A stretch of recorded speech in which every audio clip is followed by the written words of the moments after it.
মাসিটার উদ্দেশ্যে তার তিন আদরের বোন বলছে, দিদি দিদি, তোমাকে না রাক্ষস রাজা রাবণ বনবাস থেকে হরণ করে লঙ্কায় নিয়ে গেছিলেন। দিদি সকলেই বলে ওই রাক্ষস রাবণের নাকি 10টি ভয়ঙ্কর মাথা ছিল, 20টি হাত ছিল। দিদি বলো না, সেই রাক্ষস রাবণ দেখতে কতই ভয়ঙ্কর ছিলেন।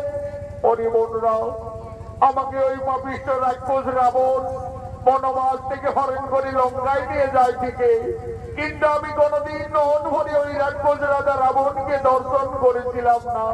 তবে হে, আমাকে যেদিন আকাশপথে হরণ করে নিয়ে যায় লঙ্কায়, আমি সেই দিন সমুদ্রের জলে ওই ভয়ঙ্কর দানবের রূপটি দেখেছিলাম। পরিবনরা সেই রাক্ষস রাবণ দেখতে কতই ভয়ঙ্কর ছিল। আজ আমি রাজপ্রাসাদের মধ্যে তার শরীর রক্ত প্রত্যঙ্গ সমস্তই অঙ্গন করবো, তা তোমরা নন বলে দর্শন করো। মা সীতা, রাক্ষস রাবণ দেখতে কতই ভয়ঙ্কর ছিলেন। আজই অযোধ্যা রাজপ্রাসাদের মধ্যে তার 10টি ভয়ঙ্কর রাক্ষসের মাথা, 20টি হাত, শরীর রক্ত প্রত্যঙ্গ একের পরে অঙ্গন করতে লাগলেন। সেই সময় মা সীতা 5 মাসের গর্ভবতী ছিলেন। মা সীতার নয়নে নিদ্রার আকর্ষণ জেগে উঠল। সেই রাক্ষসের ছবি অঙ্কন করতে করতে মা জানকী তার উপরেই নিদ্রা যাপন করিলেন। দিদি, মান্ডবী দিদি, ওই দেখো আমাদের সীতা দিদি রাক্ষস রাবণের ছবি অঙ্কন করতে করতে নিদ্রান্বিত হয়ে গেলেন। আমাদের সীতা দিদি 5 মাসের গর্ভবতী, তার বিশ্রামের খুবই প্রয়োজন। চলো দিদি, ততক্ষণে আমরা রাজপ্রাসাদের অন্তরালে যাই। চলো।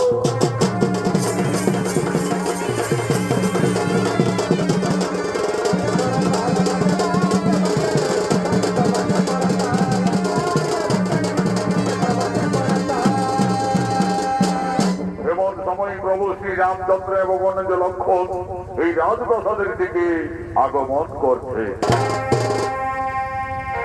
রাজার বেটা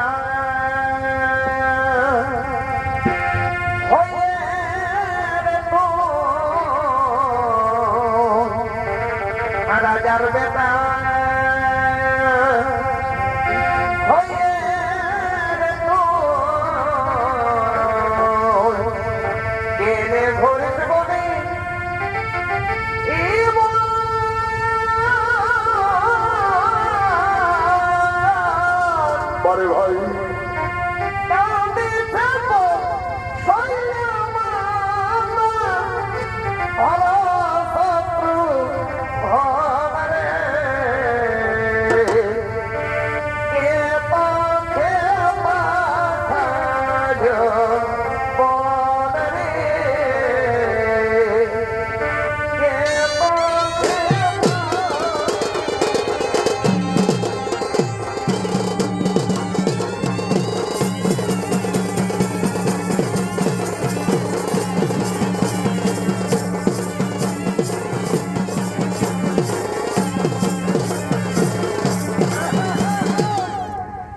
রামচন্দ্রের অভিনয় অংশ নিয়েছে স্বর্গীয় আদালত মাহাতর প্রধান শিষ্য ওস্তাদ যুধিষ্ঠির মাহাতো, লক্ষণের ভূমিকায় মানিক কৈবর্ত।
মধ্যে প্রবেশ করতে দেখতে পাই তার অর্ধাঙ্গিনী রানী সীতা রাজপ্রাসাদের মধ্যে অধ্যাত্ম অবস্থায় পড়ে রয়েছে। কি আবার সীতা ওইভাবে রাজপ্রাসাদের মধ্যে পড়ে রয়েছে কেন? প্রভু শ্রী রামচন্দ্র এসে দেখলেন রাক্ষস রাবণের ছবি অঙ্কন করে তার উপরে তার স্ত্রী নিদ্রা যাপন করে রয়েছে। সীতা ওইভাবে রাক্ষস রাবণের ছবি অঙ্কন করে রাজপ্রাসাদের মধ্যে অবগাহন করে রয়েছে কেন? না না না না না না না না না, তা হতে পারি না। সীতা কেন রাক্ষস রাবণের উপরে বিরাজমান? তাহলে কি আমার সীতা সত্যি লঙ্কায় গিয়ে রাক্ষস রাবণের প্রেমে পড়েছিল? হয়তো সীতা রাবণ রাজাকে কোনো ভুলতে পারেনি যে তার ছবি অঙ্কন করে সীতা এখনো তার উপরে বিরাজমান। না না না না না না না না, আমার সীতা অসতী, এই সীতা কলঙ্কিনী, যার জন্য আমরা দুই ভাই দিবারাত্রি বনে বনে কেটেছি, যার জন্য আমি ওখানে বলি রাজকে হত্যা করেছি, যার জন্য লক্ষ লক্ষ মানুষ সেনা সঙ্গে করে রাক্ষস কুল বিনাশ করে এই সীতাকে লঙ্কার থেকে মুক্তি করে অযোধ্যায় ফিরে এনেছি। আজ সেই সীতা রাবণেরই ছবি অঙ্কন করে রাজপ্রাসাদের মধ্যে নিদ্রা যাপন করছে। না না না না না না, আমার সীতা কলঙ্কিনী, এই সীতা বিচারিণী। কোথায় ওরে প্রাণের ভাই লক্ষ্মণ?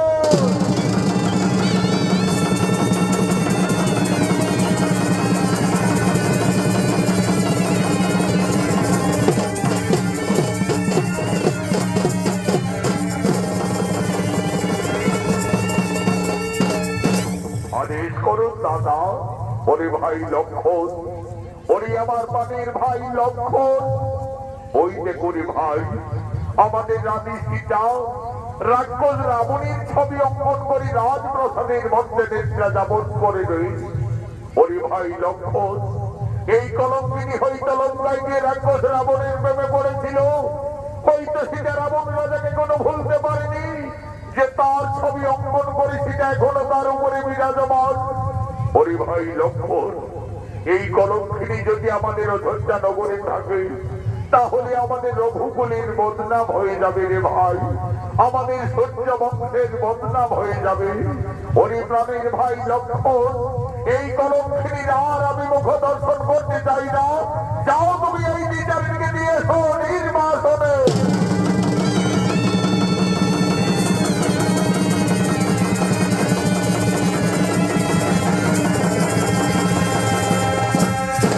দেবী তুমি এটি করতে দেবী, আজ আমাদের অযোধ্যার পবিত্র মাটিকে কলুষিত করে দিলে।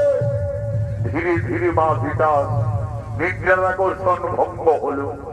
চোখ মেলে চাইতে মা জানকী রাজপ্রাসাদের মধ্যে তার দেবর লক্ষ্মণকে দেখতে পাই। লক্ষ্মণ, একই ভাই তুমি প্রাসাদে? দেবী তুমি একই করেছো দেবী? তুমি কেন রাক্ষস রাবণের ছবি অঙ্কন করলে রাজপ্রাসাদের মধ্যে? তাছাড়া তার উপরে তুমি সহন করে নিদ্রা যাপন করতেছিলে। তুমি কি সত্যি এই লঙ্কায় গিয়ে রাক্ষস রাবণকে ভালোবেসে দিলে? তুমি কি রাবণ রাজাকে কোনো ভুলতে পারোনি? না রে ভাই লক্ষ্মণ, আমি কিছু ভুল করিনি রে ভাই। আমি শুধু মান্ডবী উর্মিলা মন্দির বোঝাবার জন্য এই রাক্ষসীর ছবিটি আমি প্রাসাদের মধ্যে অঙ্কন করেছিলাম রে ভাই।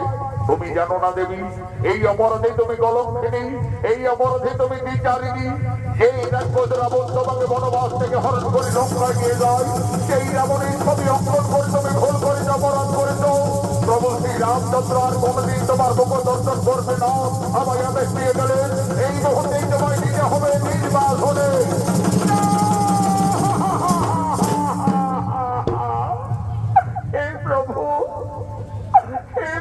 রঘুনাথ, আজ তুমি আমাকে বিনা অপরাধী কলঙ্কিনী সাজালে। এই ছবি তুমি তো আমাকে লঙ্কার থেকে ফিরে এলে, আমাকে সকলের উপস্থিতিতে অগ্নি পরীক্ষা করিয়েছিলে প্রভু। সবকিছু যেন আজ আমি বিচারিনি। ওরে ভাই লক্ষ্মণ, তোমার দাদা যখন আর আমার মুখ দর্শন করবি না তাহলে আমার এই অযোধ্যায় থাকার প্রয়োজন হবে না রে ভাই। চলো ভাই, তুমি আমায় দিয়ে নির্বাসনে। বিনা দোষে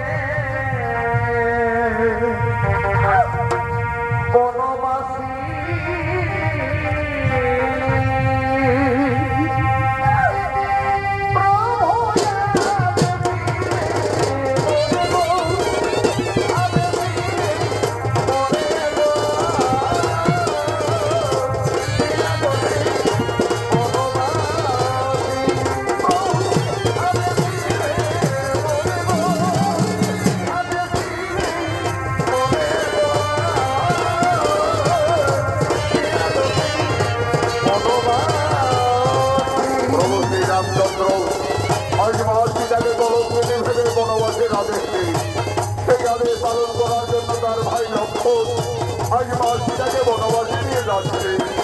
আগে আগে চলেছে লক্ষণ, আজ মনের লোককে মা জানবী কেটে কেটে বনবাসে চলেছে। বন ভবন পেরিয়ে ঘর কারণে প্রবেশ করছে লক্ষণ দেবী সীতা দেবী। আজ লক্ষণ বলছে, দেবী গো, দেখো দেবী, আমরা তো বনবাসের যথেষ্ট জায়গায় উপস্থিত হয়ে গেছি দেবী। তুমি তোমার বনবাসী মনের কারণেই কাঁদাবে দেবী। তুমি আমাকে অযোধ্যায় ফিরে যাও, অনুমতি দাও দেবী। আমাকে অযোধ্যায় ফিরে যেতে হবে, কিন্তু আমি কিভাবে একটি বর্তমানের গর্ভবতী নারীকে মনের মধ্যে ছেড়ে যাব? তুমি আমায় ক্ষমা করে দাও দেবী, আমায় তুমি ক্ষমা করে দাও। ওরে ভাই লক্ষণ, তুমি তো তোমার দাদার আদেশ পালন করিতে রে ভাই। তুমি ফিরে যাবে অযোধ্যা নগরে। তোমার দাদা আমাকে নিয়ে শপথ দিয়েছিলেন, আমার গোলার মুক্তার হাত, কানের চোল, পায়ের নপুর, আমার বনবাসে এই অলঙ্কারী শোভা পাবে না রে ভাই। এই অলঙ্কারগুলি ফিরিয়ে নিয়ে যাবে অযোধ্যা নগরে। তোমার দাদার অপরাধের কাছে গিয়ে বলবে, দাদা তোমার আদেশ আমি পালন করেছি। তোমার কলঙ্কিনী সীতাকে আজ আমি বনে দিয়ে এসেছি, বনবাসে দিয়ে এসেছি, বনবাসে।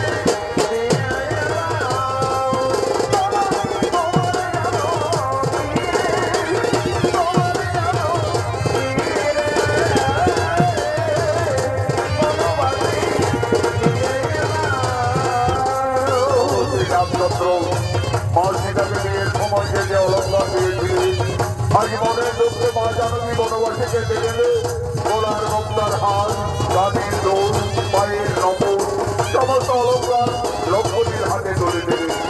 আজ মা সীতাকে দেখে বলছেন, ওরে ভাই লক্ষণ, এই সমস্ত অলঙ্কার নিয়ে ফিরে যাবে অযোধ্যা নগরে।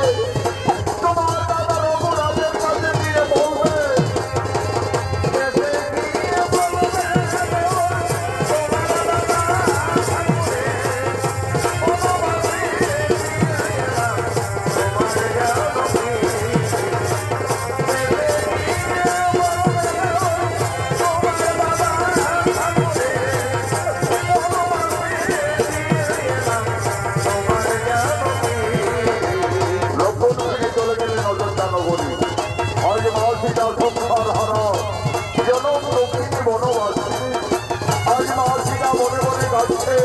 তার নয়নের ধারা অবিরত বইছে।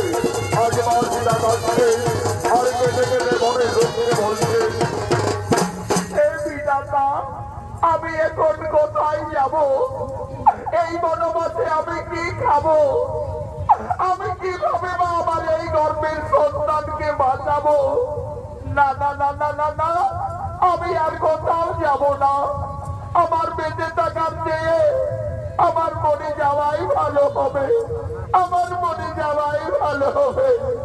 এই প্রভু রঘুনাথ, তুমি শুধু যুগে যুগে আমাকে কাঁদিয়েই চলেছো প্রভু। আমার এই নারী জনক দুঃখের জীবন যুগে যুগে আমায় কেঁদেই যেতে হলো প্রভু, শুধু কেঁদেই যেতে হলো। চারি যুগে আমি বড় মন্দ ভাগিনী, চারি যুগে আমি বড় মন্দ ভাগিনী। কেঁদে কেঁদে দিন কেটেছি, এমনি হব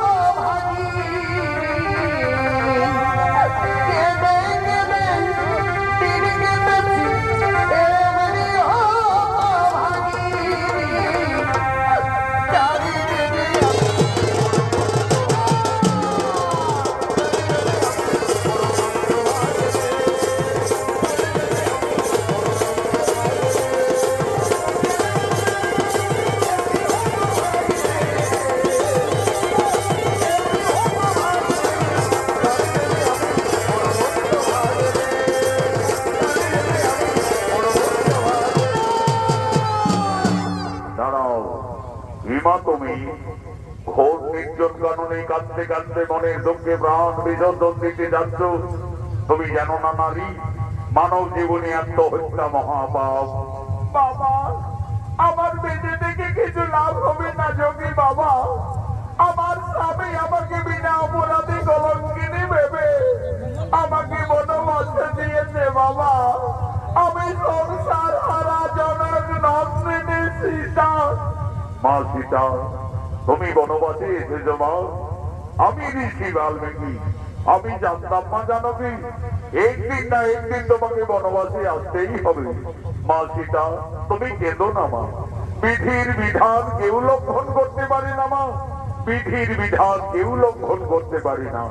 মা সীতা, তোমার বনবাস জীবন কাটাবার জন্য আমি এই তপবনে পূর্বেই একটি সুন্দর পাতার কুটির নির্মাণ করে রেখেছি।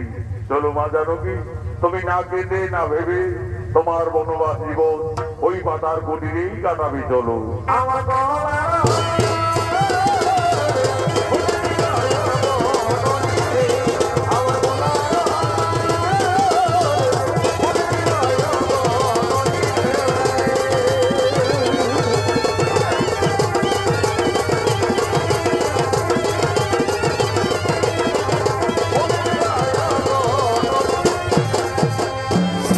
মা সীতা তার বনবাস জীবন যোগী বাল্মীকির তপবনে কাটাতে শুরু করলে।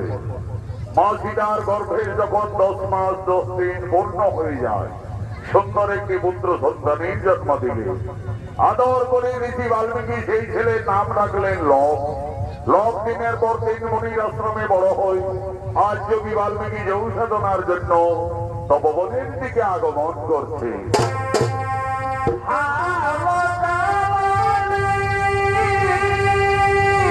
আরে ভাই,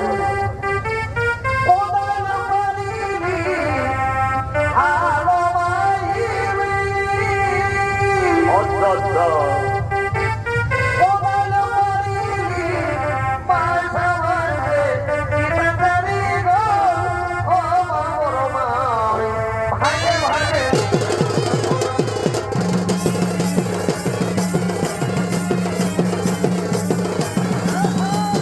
ঋষি বাল্মীকির অভিনয় নৃত্যশিল্পী রঞ্জিত মাহলি।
বাল্মীকি আজ তপবনে ঋষিবর যোগ সাধনায় রত হলে।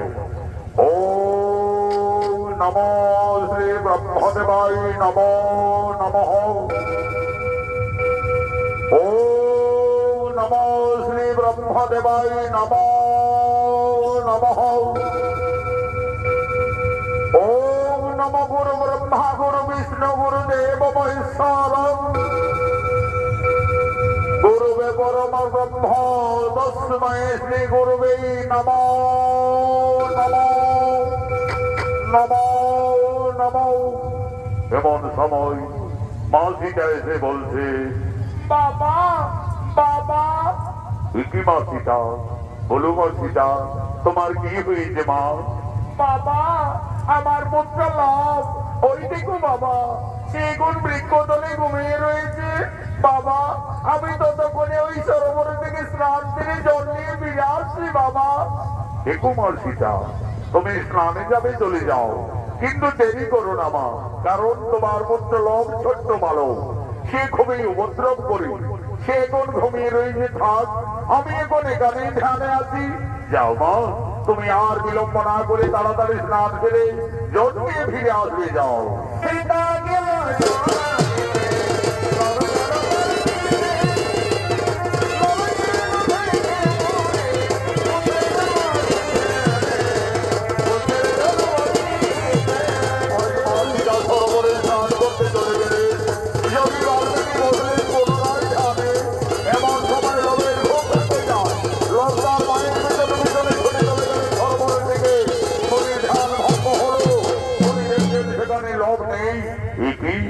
লোক তো বৃক্ষতলায় ঘুমিয়েছিল, তাহলে ছেলেটি হঠাৎ গেল না কোথায়? ওরে লোক, তুমি কোথায় গেলে? ফিরে এসো। না না না না না, এই তপবনে লোভের কোথাও কোনো বার্তা পাওয়া গেল না। তাহলে কি কোনো হিংস্র প্রাণী ছেলেটাকে খেয়ে ফেললো নাকি রে বাবা? তাহলে তো সর্বনাশ হয়ে যাবে। সীতা সংসার হারা জনম দক্ষিণী বনচারিণী, তার একমাত্র সম্বল তার পুত্র লোক। লোককে বৃক্ষতলায় ঘুমিয়ে রেখে মা সীতা সরোবরে স্নান করতে গেছে। ফিরে এসে তার পুত্রকে না দেখতে পেয়ে নিশ্চয়ই মা জানকী কেঁদে কেঁদে পুত্র শোকে প্রাণ ত্যাগ করবে। না না না না না না, আমি যোগী বাল্মীকি, আমি মা সীতার আর দুঃখ দেখতে পারবো না। যোগী বাল্মীকি লোককে না দেখতে পেয়ে লোভের সবার একটি সন্তানের মনে সৃষ্টি করছেন এই তপবনে।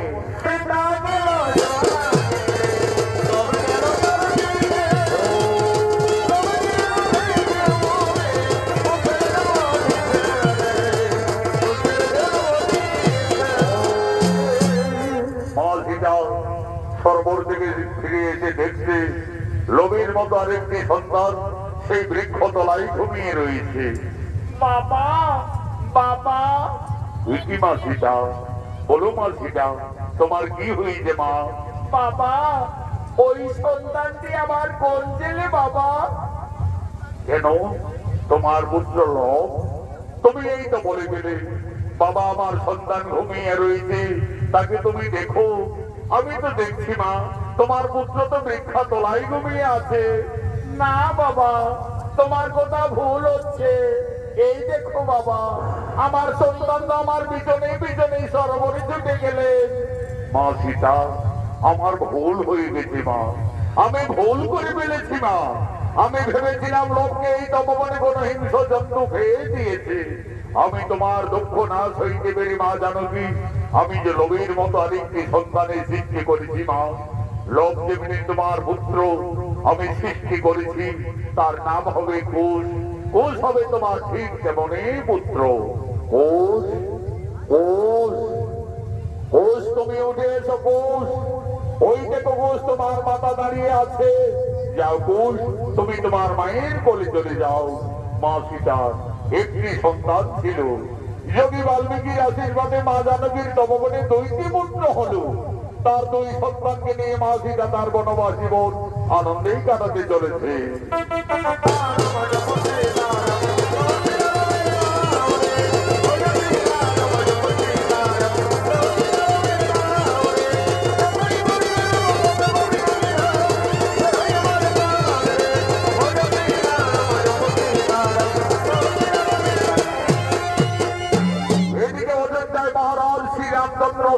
যজ্ঞের আয়োজন করেছি।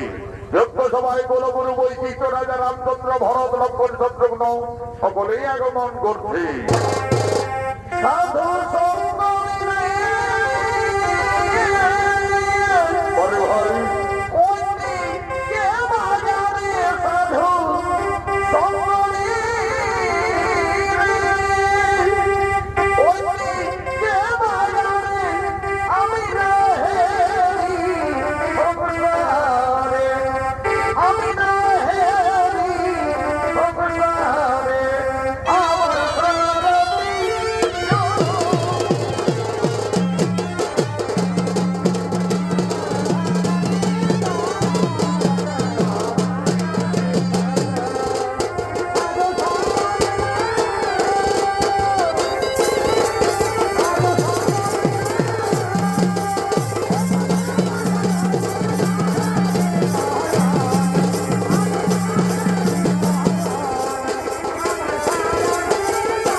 গুরুবর বৈশিষ্ট্য।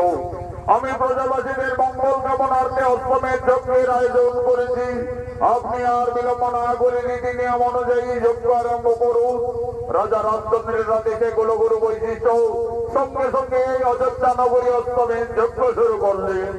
ও নমো অগ্নিদেবায় নমো নমঃ। ও নমো শ্রী অগ্নিদেবায় নমো নমঃ। যজ্ঞ সভায় অষ্টমের যজ্ঞের ঘোড়া আগমন করছে।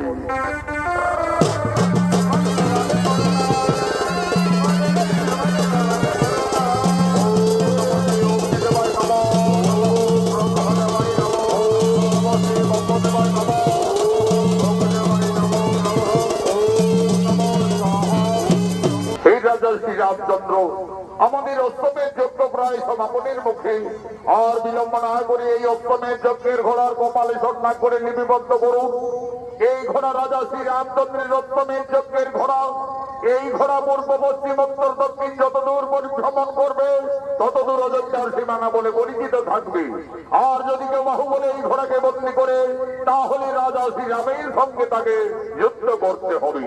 কুলগুরু বৈশিষ্ট্যের আদেশে রাজা রামচন্দ্র অষ্টমের যজ্ঞের ঘোড়ার কপালে লিপিবদ্ধ করিলেন। ঘোড়া যজ্ঞস্থল থেকে যাচ্ছে। ঘোড়ার পিছনে পিছনে অযোধ্যার সমস্ত সেনারা যেতে লাগলেন।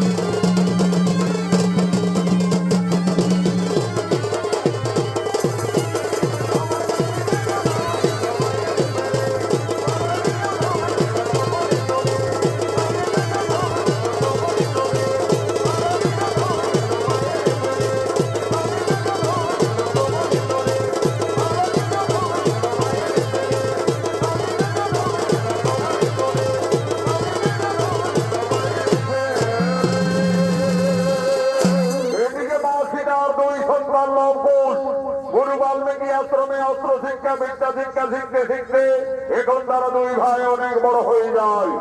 আজ তারা মনে আনন্দে মনে তপবনে খেলা করার জন্য দুই ভাই আগমন করছে।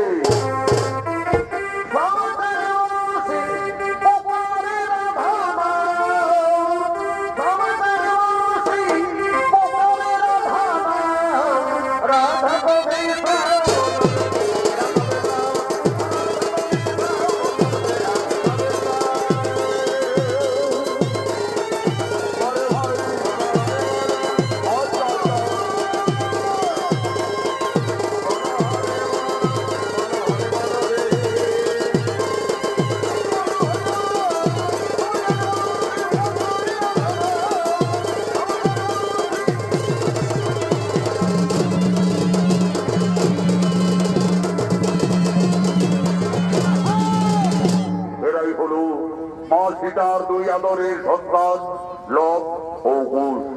লব কুশ দুই ভাই গুরু বাল্মীকি আশ্রমে অস্ত্র শিক্ষা বিদ্যা শিক্ষা শিখতে শিখতে এখন তারা দুই ভাই অনেক বড় হয়ে যায়। আজ তারা মনে আনন্দে মনে তপবনে খেলা করার জন্য দুই ভাই আগমন করেছে। এই লব কুশের অভিনয় আপনাদের মহান মঞ্চে নৃত্য পরিবেশন করবেন বিহার বেঙ্গল ঝাড়খণ্ড আন্দোলন সৃষ্টিকারী পুরুলিয়া জেলার জঙ্গলমহল মেডেল প্রাপ্ত দুই তরুণী রোমান্টিক জুটি আকাশ চন্দ্র মাহাতো মঙ্গল চন্দ্র মাহাতো।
এক মহাবীর এক কোটি সৃষ্টি করে আক্রমণ করছে এই তপবনে। ওরে ভাই কোষ, ওই দেখো ভাই একটি ভঙ্গ রাক্ষসী এই তপবনের দিকে আসছে। চলো ভাই, ততক্ষণে আমরা কুটিরে পালিয়ে যাব। না দাদা, আমরা কুটিরে পালাতে যাব কেন? আমাদের তো গুরুদেব ঋষি বাল্মীকি অস্ত্র শিক্ষা শিখিয়েছে। চলো না দাদা, সেই অস্ত্র মানে ওকে আমরা বিনাশ করে দেব। তুমি তাই চলো ভাই, তাই চলো। এই রাক্ষসী এই তপবনে আর এক ভয় গেলে আজ তোকে আমরা সকলে বিনাশ করবো। কি এত সাহস তোদের ঋষি ভালো, আজ আমি তোদের খেয়ে ফেলবো।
ধন্য তোমরা সতী পুত্র লম্বুজ।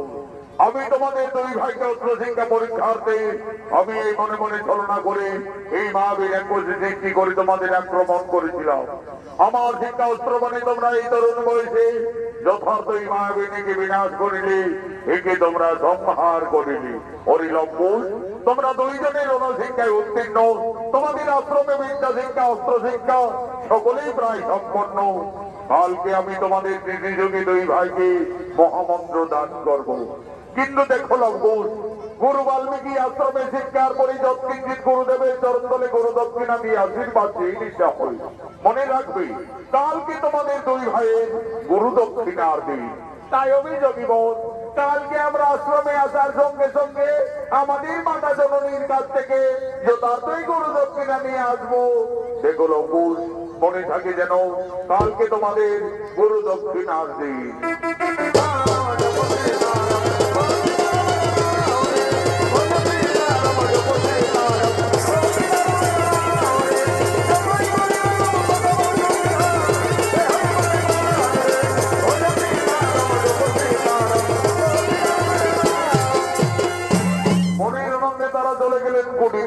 কুটিরে গিয়ে তাদের মাতা সীতার কাছে তারা নিবেদন করছে, মা মাতা তুমি কোথায়? কি হয়েছে লম্বুজ? ওইভাবে মা মা চিৎকার করতে করতে কুটিরে এলি, তপবনে কিছু বিপদ হয়েছিল নাকি বাবারা? না মাতা, আমরা আজ তপবনে একটি ভঙ্গ রাক্ষসীকে দুই ভাই বিনাশ করে দিয়েছি মা। আমাদের গুরুদেব বলেছেন আমরা অস্ত্র শিক্ষায় সফল হয়ে গেছি মা। আমাদের বিদ্যা শিক্ষাও আশ্রমে সম্পন্ন। কালকে আমাদের গুরু দক্ষিণা দিতে হবে। দাও মা, আমাদের গুরু দক্ষিণা দাও। অরে লম্বুজ, অরে পুত্রগণ, তোমরা তো দুই ভাই বড় হয়েছ, তোমরা তো সকলেই বুঝতে পারছো আমরা যে বনবাসী বাবারা, আমাদের কুটিরে কিছু নেই লম্বুজ। আমি কি দিয়ে তোমাদের গুরু দক্ষিণার থেকে মুক্তি করব? মা তুমি কেন না মাতা, তোমার দিবারাত্রি কান্নান যে আমরা কিছুতেই সইতে পারি না। জানো মা, আমাদের গুরুদেব বলেন চুরি করা অপরাধ হয়, কিন্তু যে না অপরাধ নয়। ওই তো মা অদূরী নগর দেখা যাচ্ছে, চলো না মা আমাদের গুরু দক্ষিণার জন্য সকলের কাছে কিছু কিছু সাহায্য চেয়ে নেবে। মা সীতা, একদিন ছিলেন অযোধ্যায় মহারানী, আজ সে ভাগ্য ফেরে সংসার হারা জনম দক্ষিণী বনচারিণী। তার দুই সন্তানের গুরু দক্ষিণা দেওয়ার মতো মা সীতার কুটিরে কিছুই নেই। আজ মনের দুঃখে মা জানকী এই নগরীর দ্বারে দ্বারে সকলের কাছে করজোড়ে নিবেদন করছে, এ ভক্তগণ, আজ আমি খুবই সংকটে পড়েছি। আমার দুই সন্তানের গুরু দক্ষিণা দেওয়ার মতো আমার কাছে কিছুই নেই। আজ আমি সকলের কাছে করজোড়ে নিবেদন করছি, আপনারা সকলেই কিছু কিছু সাহায্য করে আমার দুই সন্তানের গুরু দক্ষিণার থেকে আপনারা মুক্তি করে দিন, মুক্তি করে দিন।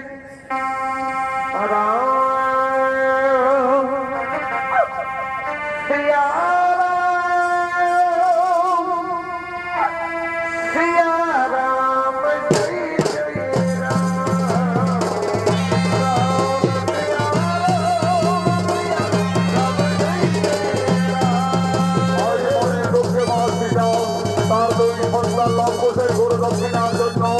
নগরে নগরে দাঁড়ে দাঁড়ে মা জানকী ভিক্ষা করতে লাগলে, সকলের কাছে মা সীতা সাহায্য করতে লাগলে।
সকলের কাছে সাহায্য চাইবে।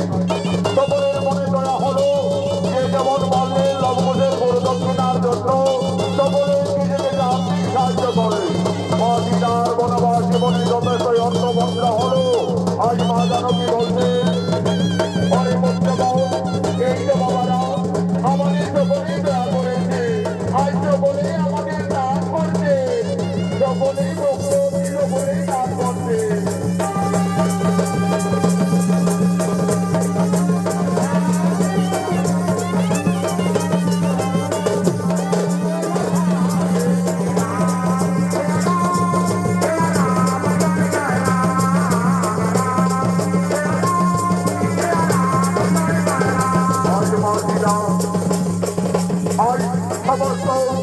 অর্থ তার ওই সত্তা লম্বদের হাতে তুলে দিলেন।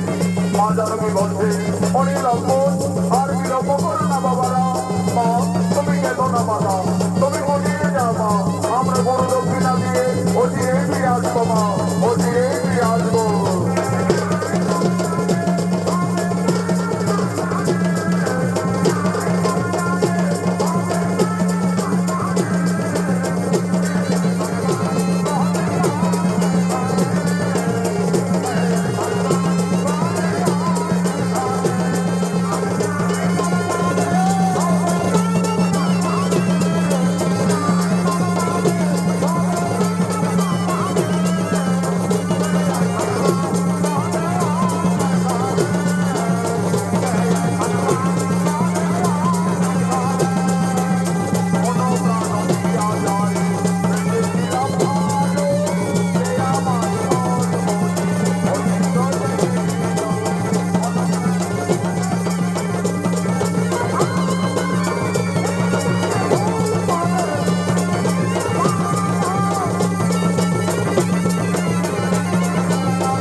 আজ আশ্রমে গিয়ে বড় জোরে প্রণাম জানিয়ে দুই ভাই বললেন, গুরুদেব আমরা আমাদের বড় দক্ষিণা নিয়ে এসেছি, এই সামান্য অর্থপত্র নিয়ে আমাদের আশীর্বাদ করো, আমাদের বড় দক্ষিণার থেকে মুক্তি করে দাও। ধন্য ধন্য তোমরা সতী মায়ের রত্নাও, ধন্য তোমরা সতী পুত্র লক্ষ্মণ। আজ আমি আনন্দিত, আমি গর্বিত, আমি তোমাদের পূর্ণ আশীর্বাদ করবো, তোমরা আরো শক্তিশালী হবে, আরো অপর্যন্ত হবে। এই নাম গুরুদেব, এই নাম আমাদের বড় দক্ষিণা। হরিরঙ্গন আমাকে যে বিশেষ কাজে বৈষ্ণবীর মতো মহাসাগরী কপিল মুনির আশ্রমে যেতে হবে। আমি এই তপবনে ফিরে আসা না পর্যন্ত তোমাদের দুই ভাইয়ের হাতে এই তপবন রক্ষার দায়িত্ব ভাগ দিয়ে যাচ্ছি। তাই হবে গুরুদেব, আমরা দুই ভাই এই তপবনকে রক্ষা করে যাব, এই তপবনে কিছু ক্ষতি হতে দেব না। তাহলে লঙ্ঘন আমি যাই কপিল মুনির আশ্রমে।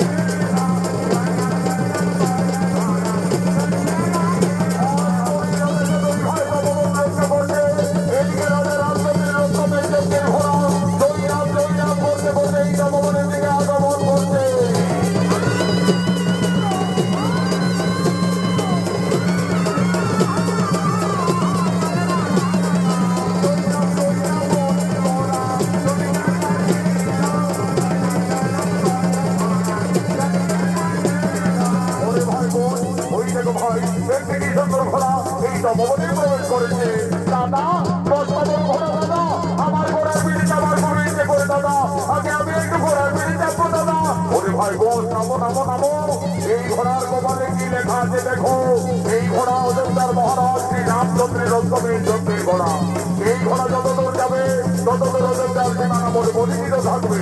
আর যদি কেউ বন্দী করে তাহলে রাজা শ্রীরামের সঙ্গে যুদ্ধ করতে হবে। দাদা এই ঘোড়া তো আমাদের গুরু বাল্মীকির তপবনে প্রবেশ করেছে।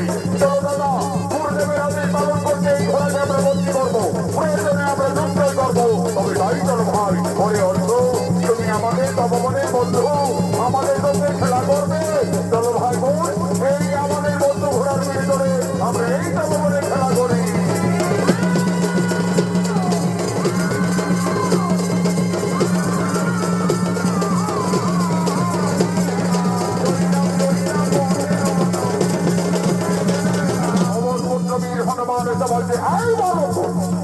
আমার তো ঋষি বালক হয়ে আমার প্রভু শ্রী রামচন্দ্রের রথকে বন্দী করিলে তোমাদের আত্মপরিচয় কি, আমাদের পরিচয়? আমরা তো সতী মায়ের সন্তান, দুই ভাই লক্ষ্মণ। সতী মায়ের সন্তান অন্তর্যামী পবন পুত্র হনুমান বলতে পারলে এরাই মাতা সীতার সন্তান। আমি এদের সাথে যুদ্ধ করবো না, যদি পরাজয় স্বীকার করি তাহলে প্রভুর শক্তি মা জানবী এই তপবনে অবশ্যই মিলন করবে। বুদ্ধিমতে হনুমান ছলনা করলে এই মানব এই ঘোড়া না চলবে, এই ঘোড়া আগামী তোমাদের শেষ করে দেবো। হনুমান তুমি আমাদের ভয় দেখাবে, চলে এসো দেখি তার মধ্যে কত শক্তি রয়েছে।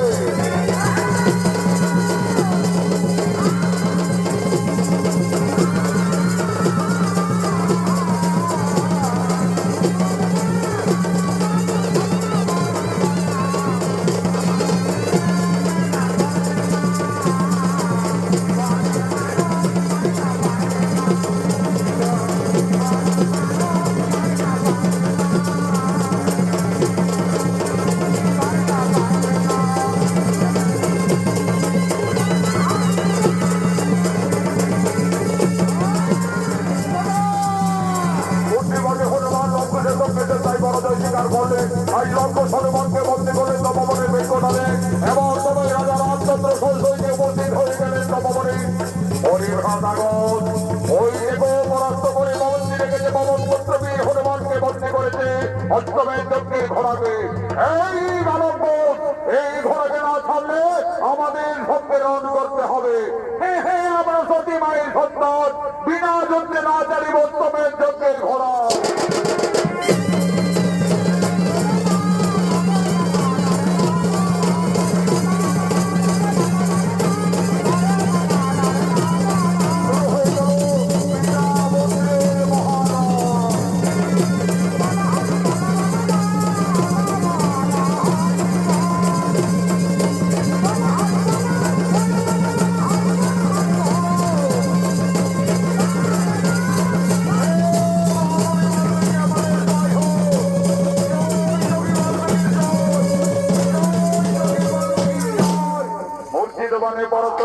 রাজা রামচন্দ্র লক্ষণ ভরতচন্দ্র গুণকে এমন সময় কপিল মুনির আশ্রম থেকে ঋষি বাল্মীকি তপবনে এসে দেখছে লঙ্কুশ সর্বনাশ করে রেখেছে। ওরে শিষ্যগণ ওই লঙ্কুশ কোথায় তোরা আমার অবর্তমানে এইভাবে তপবনে অত্যাচার কেন? গুরুদেব আমরা তো তোমার আদেশ পালন করে চলেছি গুরুদেব। এই তপবন রক্ষা করতে গিয়ে এই সমস্ত যোদ্ধাদের অনেক পরাস্ত করে রেখেছি।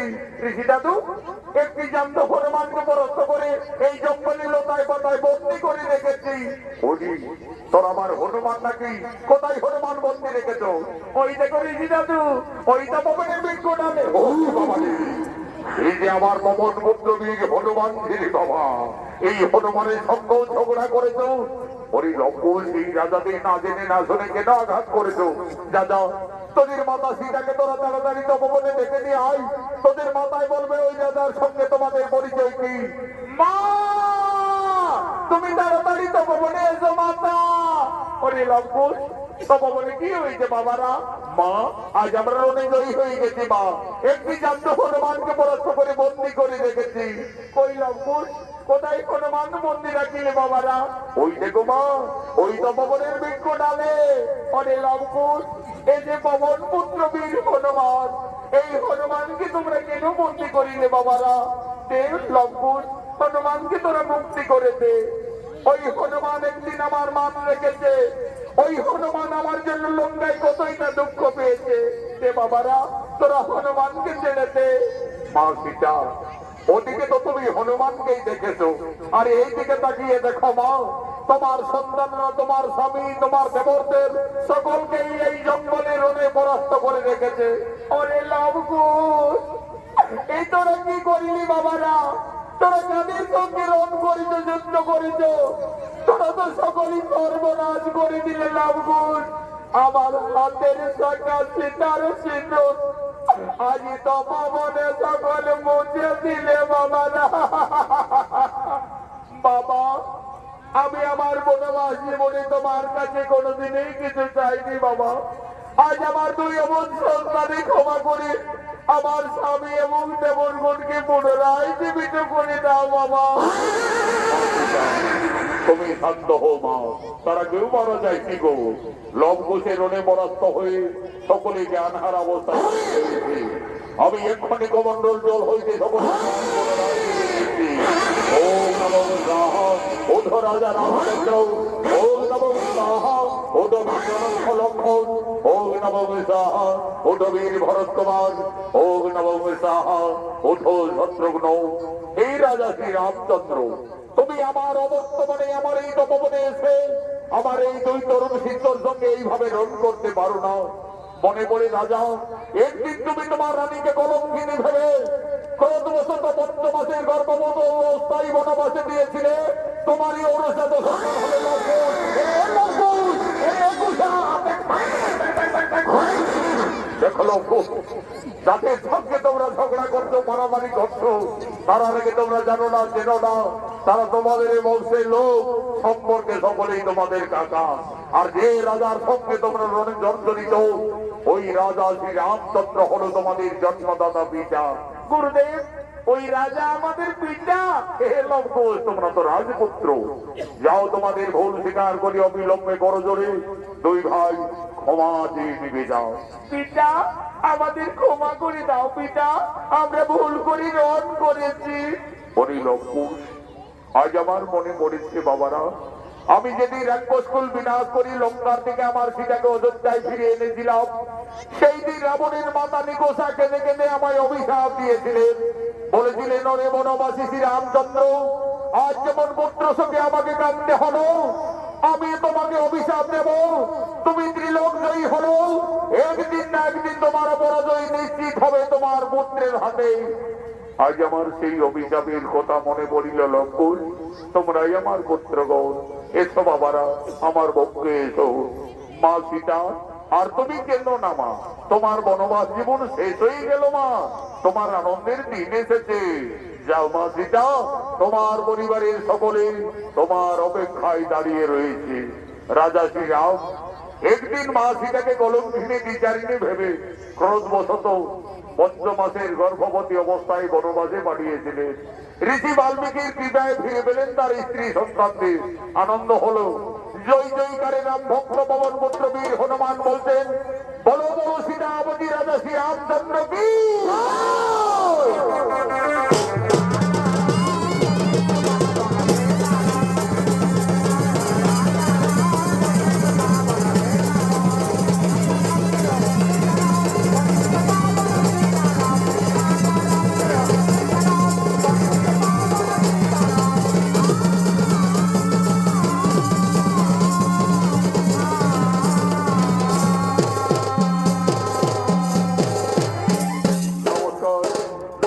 মাননীয় দর্শক মন্ডলী, মা ভাই বোনেরা, ভারতীয় জনকল্যাণ জনিত সমিতি ওস্তাদ সনাত মাহাতো সম্প্রদায় দ্বিতীয় নিবেদন।